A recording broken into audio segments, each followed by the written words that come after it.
je vous retirerai d'entre les nations, je vous ramènerai de tous les pays et je vous ramènerai dans votre pays. À l'heure où je vous parle, umwanya ndi kubibabwira il y a 13 000 familles juives. hari imiryango 13,000 13 000 familles imiryango 13,000 qui migrent en Israël. bari gutaha iwabo muri Isirayeli. En hébreu, on appelle ça Aliyah. Mu giheburayo bayita aleya. Je vous livre aujourd'hui Mbahaye uyu munsi un événement majeur ikintu kiri gukorwa kidasanzwe qui se passe à ton époque, kiri kuba mu gihe cyawe, en ton temps, mu gihe cyawe, devant tes yeux, imbere y'amaso yawe, dans ton téléphone, muri telefone yawe, dans ton smartphone, muri smartphone yawe, sur l'écran de télévision, muri televiziyo yawe, dans tous les médias. mu binyamakuru byose. Cet événement se passe. Iki gikorwa kiri kuba. Et la Bible te dit, kandi birakubwira ngo où va cet événement? ese biraganisha kuki? Qu'est-ce qu'il présage? Biramenyesha iki? Alors, enfant de Dieu, Rero umwana w'Imana, sois vigilant. ube maso, Réveille-toi. kanguka, Jésus est à la porte. Yesu ari ku rugi.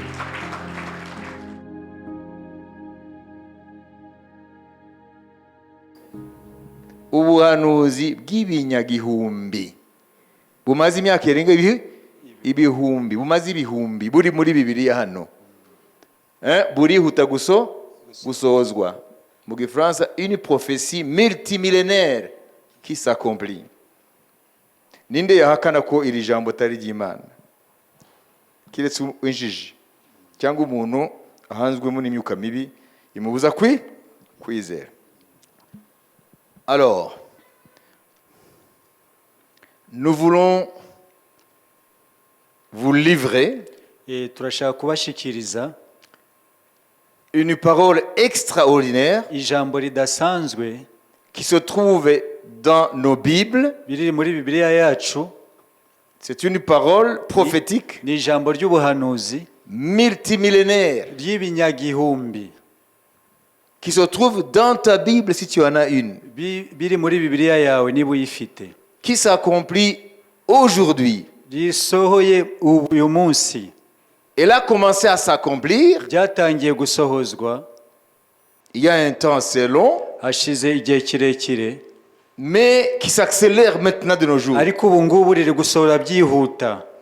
Quelle est cette parole? Ese ni irihe jambo? Avant de vous dire aujourd'hui qu'elle est en train de s'accélérer dans son accomplissement. Mbere yuko tubabwira uburyo riri kwihuta mu gusohora, c'est la parole qui est dans Ézéchiel 36, 24. ni ijambo riri muri Ezekiyeli 36:24. Elle s'accélère de nos jours, aujourd'hui plus qu'hier. Ubu ngubu riri kwihuta gusohora kurusha mu bihe byatambutse, parce que nous vivons véritablement les jours précurseurs du retour du Seigneur Jésus. kuko ubu ngubu turi kuba mu buryo budasanzwe ibihe bibanziriza kugaruka k'umwami wacu Yesu Kristo. Je lis en français et on va lire aussi en Kinyarwanda.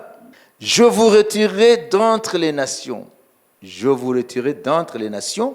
Je vous ramènerai de tous les pays et je vous ramènerai dans votre pays. Nuko nzabavana mu mahanga mbakoranirize hamwe mbakuye mu bihugu byose, maze nzabageza mu gihugu cyanyu bwite. Amen. Amen. Est-ce que vous comprenez ça? Ese murabyumva? Hein? Dieu dit. Imana iravuze. C'était quand ici? Hano ni ryari yabivuze? Cette parole date du temps du prophète Ézéchiel. Iri jambo ni ryo mu gihe cy'umuhanuzi Ezekiyeli, qui a vécu 7 siècles avant Jésus. yabayeho ibinyejana 7 imbere yo kuza kukubaho kwa Yesu. Et nous sommes 2000 ans après Jésus. Rero ubu turi imyaka 2000 nyuma ya Yesu Kristo. Plus de 2000 ans Hashize imyaka irenga 2000 après Jésus. nyuma ya Yesu Kristo. Et ce prophète, Rero uyu muhanuzi Ezekiyeli il a vécu 7 siècles avant Jésus. yabayeho ibinyejana 7 imbere ya Yesu Kristo. Il était parmi les déportés à Babylone. Yari umwe mu bajyanwe mu bunyage i Babulone.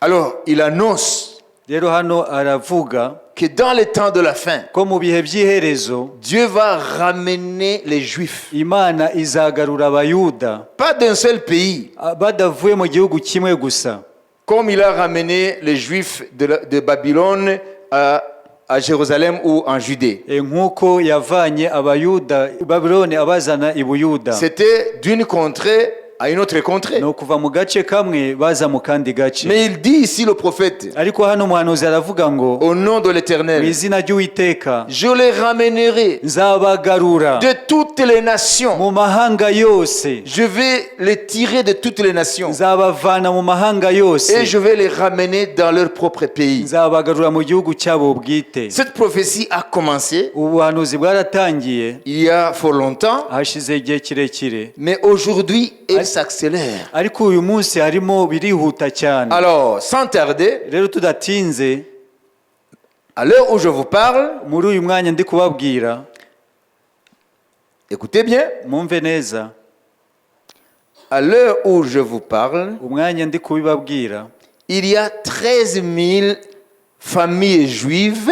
hari imiryango 13,000 y'abayuda. Je ne dis pas 13 000 juifs, ntabwo mvuga 13 000 familles juives nuvuga ngo ni imiryango 13,000, ntabwo ari abantu 13,000 russes baturuka mu Burusiya, qui sont maintenant en train de prendre l'avion pour Israël. ubu ngubu bari gutega indege bajya muri Isirayeli. 13 000 familles imiryango 13,000 qui immigrent en Israël. bari gutaha iwabo muri Isirayeli. En hébreu, on appelle ça Aliyah. mu giheburayo bayita Aleya. A-L-Y-A-H. Ni Ça veut dire Aliyah. le retour vers la terre ni promise. ugutahuka mu gihugu cy'isezerano.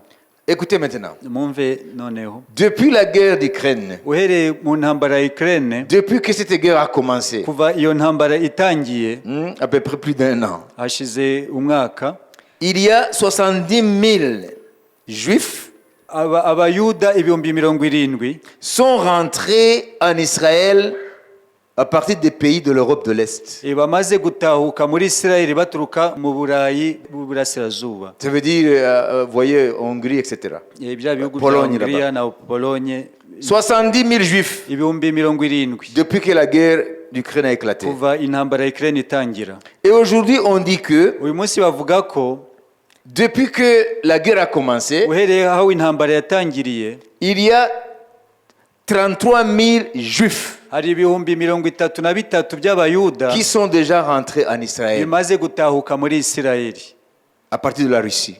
baturuka mu Burusiya.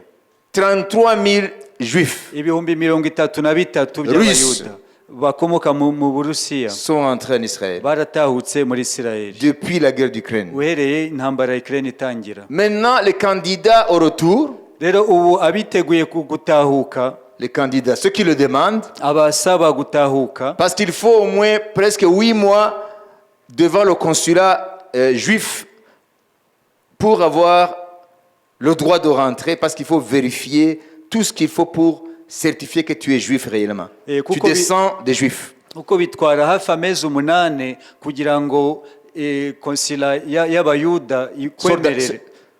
Saut d'ambassade, quoi. Ni kimwe na ambasade kugira ngo umuntu, kuko babanza bakareba neza koko ko uri umuyuda kugira ngo bakwemerere. Donc c'est toute une série de tests. Nuvuga ngo hari ibipimo byinshi babanza kureba. On dit maintenant qu'il y a, ça veut dire qu'il y a une augmentation de 400% des demandes de Russes qui veulent rentrer. 400%. hari ubwiyongere bukomeye ku buryo ni nka 400% bw'ubwiyongere bw'abasaba gutahuka. À l'heure où je vous parle, ubu ngubu ndi kubabwira, maintenant même, ubu nona, le ministre israélien ministre wa Isirayeli de l'intégration, ushinzwe kwinjiza mu buzima busanzwe, ça veut dire intégrer les juifs. nuvuga ngo babandi batahuka ushinzwe kubinjiza mu buzima Donc il y a un busanzwe. ministère d'immigration et d'intégration. Ni ministère ishinzwe, Il y a un ministère d'immigration et d'intégration. ni ministère ishinzwe gutahuka no kwinjiza mu buzima busanzwe. Alors, le ministre israélien d'intégration, rero ministre wa Isirayeli ushinzwe kwinjiza mu buzima à l'heure où je busanzwe, vous parle, il est à Paris. ubu ngubu ari i Paris. il est allé sensibiliser les juifs français yagiyeyo kugira ngo Gukangurira. akangurire abayuda bo mu Bufaransa pour rentrer chez eux. kugira ngo nabo batahuke iwabo. Est-ce que vous comprenez? Ese murabyumva? Et Israël aujourd'hui Israeli ubu ngubu a mis sur pied un plan yashizeho umugambi de sillonner toutes les nations yo kuzenguruka mu mahanga yose pour réveiller tous ceux qui ont le sang juif, kugira ngo bakangure abo bose bafite amaraso y'abayuda, pour qu'il n'y ait personne qui reste au sein des nations. kugira ngo ntihagire n'umwe usigara mu mahanga. Dans un contexte qui est économiquement difficile dans le monde. Kandi ni mu bihe bitoroshe mu isi. Un contexte difficilement économiquement difficile. Nuvuga ngo ni ibihe mu by'ubukungu, ibihe ntago byoroshe Dans le monde. ku isi yose. Alors, qu'est-ce qui se passe? Rero niki kiri kuba? Dieu est en train de parler. Imana iri kuvuga Qu'il est fidèle à sa parole. ko irizerwa mu ijambo ryayo. Une parole qui date des millénaires. Ni ijambo rimaze ibinyagihumbi. Il y a d'autres passages aussi qui parlent de cette prophétie. Hari ibindi bice byo muri Bibiliya bivuga kuri ubuhanuzi. Mais ce sont des prophéties multimillénaires. Ni ubuhanuzi bw'ibinyabihumbi. Alors, tu veux que Dieu te parle en quel langage? Rero urashaka ko Imana ivugana nawe mu yihe mvugo?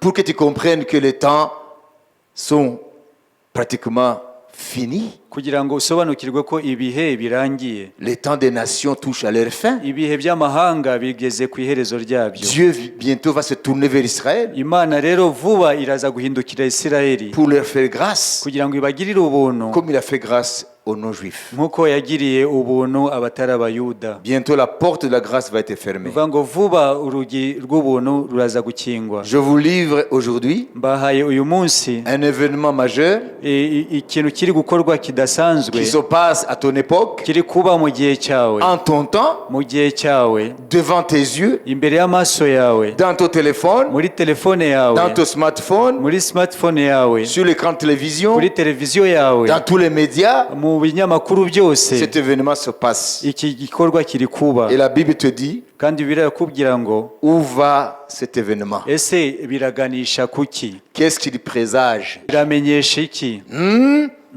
Alors, enfant de Dieu, Rero mwana w'Imana, sois vigilant. ube maso, Réveille-toi. kanguka. Jésus est à la porte. Yesu ari ku rugi.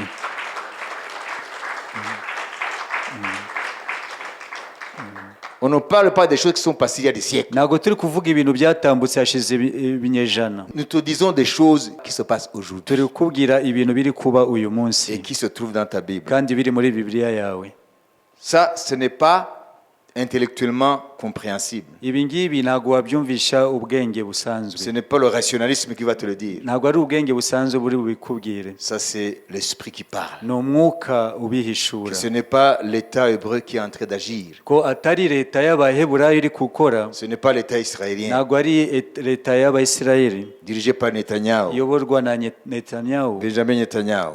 Benjamin Netanyahu. Non, ce gouvernement n'est qu'un instrument. Iriya guverinoma ni igikoresho gusa. Comme d'autres gouvernements qui ont aussi agi dans ce sens-là. Ni nk'uko habaye izindi guverinoma nazo zakoze muri ubwo buryo. L'Église bientôt va être enlevée. Itorero vuba riraza kuzamurwa. Ce n'est pas une blague. Ntabwo ari imikino, Ce n'est pas une spéculation. ntabwo ari ibintu washidikanyaho. Satan le sait très bien. Satani we arabizi neza. C'est pourquoi il nous enfonce dans la léthargie spirituelle, Niyo mpamvu atwinjiza mu bitotsi byo mu dans mwuka, le sommeil spirituel, mu bitotsi byo mu mwuka. croyant que nous avons encore des dizaines d'années, des centaines d'années, Tugatekereza ko turacyafite imyaka ijana n'indi, tout en vaquant à tes préoccupations quotidiennes. no kwitwararika ibijyanye n'ibyo ukeneye bya buri munsi. Puisqu'il faut travailler, il faut étudier, Kuko ukwiriye gukora, ukwiriye il kwiga, faut se marier et marier, ukwiriye gushaka cyangwa ugashakwa, il faut planter, il faut moissonner, ukwiriye kubiba, ukwiriye gusarura, il faut aimer, ukwiriye gukunda si c'est permis par la Bible. niba byemewe na Bibiliya. Ça veut dire le train-train de la vie doit continuer. Ni ukuvuga ngo iby'ubuzima bwa buri munsi birakomeza, On ne va rien arrêter. nta na kimwe tuzahagarika. Mais, Ariko nous pouvons être surpris dushobora gutungurwa Le maître viendra à l'heure où nous n'y pensons pas. umwami azaza nta kintu kibyerekana. Soyons comme le maître de la maison qui est sage. Tumere nkawa Nyirurugo. nyirurugo Qui est sage. w'umunyabwenge, Parce qu'il ne savait pas quand le voleur va venir kuko atazi igihe umujura azazira pour creuser sa maison kugira ngo acukure inzu ye et piller ses biens. yibe ibintu bye. Il veillait toutes les nuits. Buri joro aba ari maso Parce qu'il ne sait pas quand le voleur va venir. kuko ntabwo azi igihe umujura azazira. Ainsi doit être notre philosophie Niko natwe imitekerereze yacu ikwiriye kumera aujourd'hui. muri iki gihe. Veillons, Tube maso car nous entrons pleinement dans l'accomplissement des prophéties bibliques multimillénaires, entre autres aussi l'enlèvement de l'Église. kuko ubu noneho twinjiye neza neza mu buhanuzi bw'ibinyabihumbi bijyanye no kugaruka k'umwami wacu Yesu Kristo. Alors, enfant de Dieu, sois vigilant. Rero umwana w'Imana ube maso, Sois vigilante. ube maso. Commerce, Ucuruze, marie-toi, ushakwe, fine. ni byiza. Plante, Ubibe, récolte, usarure, fais des profits, wunguke, fine. ni byiza. C'est légitime. Ni uburenganzira bwawe. Mais dans ton esprit, Ariko mu mwuka wawe il faut veiller. ukwiriye kuba maso. Alors que Dieu nous aide Imana idufashe et que nous puissions ouvrir nos yeux dufunguke amaso sur ce qui se passe sur la scène mondiale ku biri kuba mu rwego rw'isi en lisant les prophéties bibliques. mu gusoma ubuhanuzi bwa Bibiliya. Nabwiye ko mu ministre wa integration rero agana mu France ngo abayahudi batahe uyu mwanya hariho 200 bemeye gufata indege bagataha bava mu France. Katubaho umugisha. Ubuntu bw'umwami wacu Yesu Kristo n'urukundo rw'Imana no gusabana n'Umwuka Wera bijyana twese. Amen. Shalom, mugire ijoro ryiza, umwami bane namwe.